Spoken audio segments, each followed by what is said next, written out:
Your phone is warm in your hand, a constant buzzing reminder of a world that refuses to wait for you. You can feel the hum of the day vibrating in your palms, the silent pressure of unread messages, and the sharp metallic taste of another afternoon spent chasing a version of yourself that doesn't exist.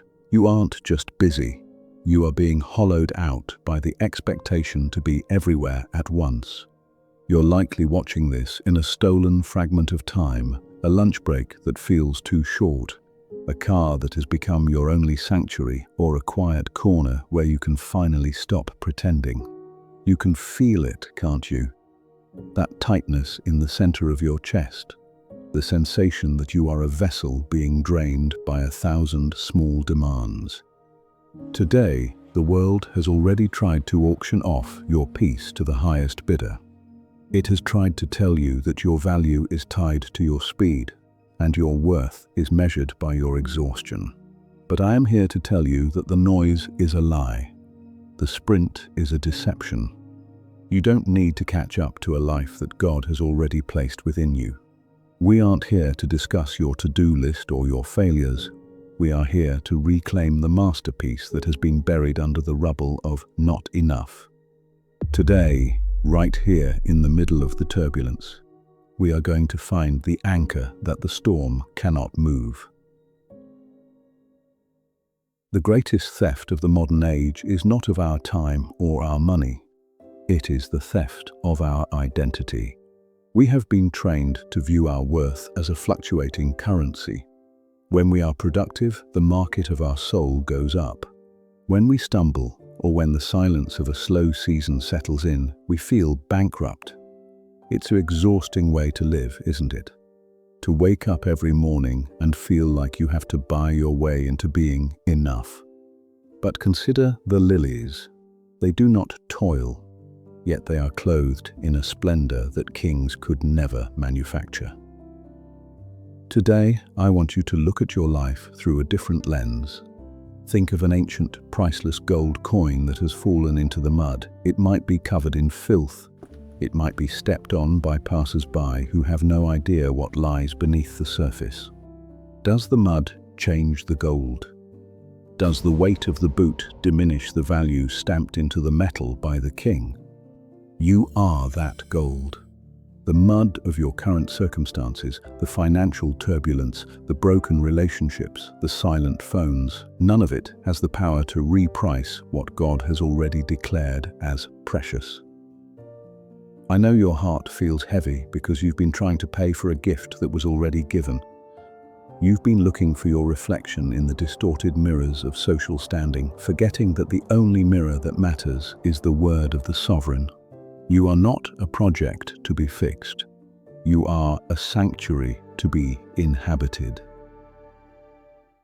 There is a divine architecture to your life that defies human logic, a hidden blueprint that was drafted before the first sunrise. In the ancient texts of the Apostle Paul, specifically in his letter to the Ephesians, there is a verse that holds the key to everything we are discussing today. He writes in Ephesians 2:10, "For we are his workmanship, created in Christ Jesus for good works." But the English translation, workmanship, is far too small for the weight of the original Greek. The word Paul actually chose was poiema. It is the root of our word for poem. It describes a work of art, a deliberate masterpiece, a symphony in motion. It suggests that you are not a mass-produced product of chance. You are a deliberate composition. Today, as you navigate the noise of the afternoon, I want you to remember that you are a sovereign narrative. Every struggle you have faced, every chapter that felt like a tragedy, is simply a stanza in a much larger work of art. A poem is not valued by how much space it takes up on a page, but by the weight of its meaning and the intent of its author. Your life is not about volume, it's about resonance. You carry a frequency of the divine that no one else can replicate. When you feel unworthy, you are essentially telling the master artist that his brush slipped, that his vision was flawed, But in the sanctuary of his presence, there are no mistakes, only intentionality. The turbulence you feel today, the sense that you are drifting, it is often just the wind catching the sails of a ship that is finally ready to leave the shallow harbor of people-pleasing. It feels scary because it's new. It feels unstable because you've spent so long anchored to the flimsy docks of human approval. But today, you are being invited into deeper waters. You are being asked to trust that the one who mapped the stars in their courses has also mapped the path through your current storm. You don't have to shout to be seen by him. You don't have to perform to be loved by him. You simply have to be the poem he is still writing. There is a profound, aching beauty in things that have been broken and then reclaimed. In the far corners of the world, there is a tradition where shattered pottery is not thrown away, but mended with veins of pure gold. The fracture isn't hidden, it is highlighted. It becomes the most valuable part of the vessel because it tells the story of a survival that was paid for with a precious price. Perhaps you feel like that shattered vessel today. You look at the cracks in your identity, the failed projects, the quiet shame of not being who you were supposed to be by now, and you assume the master has left the workshop. You think your worth has leaked out through the fissures of your exhaustion. But listen closely. In the hands of the sovereign, your scars are not disqualifications. They are the places where his grace becomes visible. The lightness you are looking for today doesn't come from fixing yourself. It comes from the staggering realization that you were never responsible for your own repair. Most of your agony stems from trying to hide the cracks, trying to paint over the fractures so the world won't see that you are struggling. But the architect isn't looking for a perfect, unblemished monument. He is looking for a sanctuary that is honest about its need for him. Your worth today is not a fragile thing that can be broken by a bad season or a cold comment. It is a sovereign decree. When you stop trying to glue the pieces of your life back together with the cheap adhesive of human effort, you allow the gold of his presence to fill the gaps. You become more beautiful for having been broken and more resilient for having been mended. You can stop the frantic search for enough. You can rest in the middle of the afternoon, knowing that the one who holds the stars also holds every fragment of your heart, and he isn't finished with the masterpiece yet. As we move through the remaining hours of this day, I invite you to stop the clock. Just for a moment, close the tabs in your mind, let the noise of the world fade into the background, and bring your weary, searching heart into the sanctuary of the Spirit.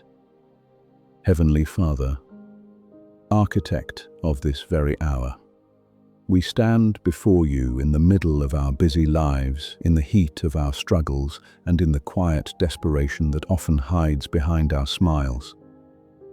We stop the noise, we silence the critics, we exhale the suffocating pressure to be perfect. Right now, I lift up the one watching this who feels the crushing weight of expectation, the one who woke up today feeling like they were already losing a race they never asked to run. I pray for the one who feels like a failure because they haven't met the world's arbitrary deadlines or mirrored the highlights of someone else's journey. Lord, wash away the labels of unworthy, insignificant, and not enough that have been etched into our hearts by years of comparison. Break the power of the digital mirrors that steal our joy and the voices from our past that tell us our value is tied to our production. Today, let your Spirit whisper the truth so loudly that it vibrates in our very bones, that we are chosen, that we are seen, that we are masterpieces in the hands of a master who never wastes a stroke of the brush. Give us the courage to walk through the rest of this afternoon with a different posture. Not with shoulders slumped under the burden of shame, but with the quiet, unshakable confidence of royalty. Remind us that our worth is anchored in your unchanging sovereignty, not in the shifting sands of our circumstances. When the turbulence of life tries to toss us about, let your peace be the divine anchor that holds us fast, deeper than the storm can reach. May we look into the mirror today and see what you see, not a list of mistakes, but a vessel of glory. Not a broken project, but a poem of grace in motion.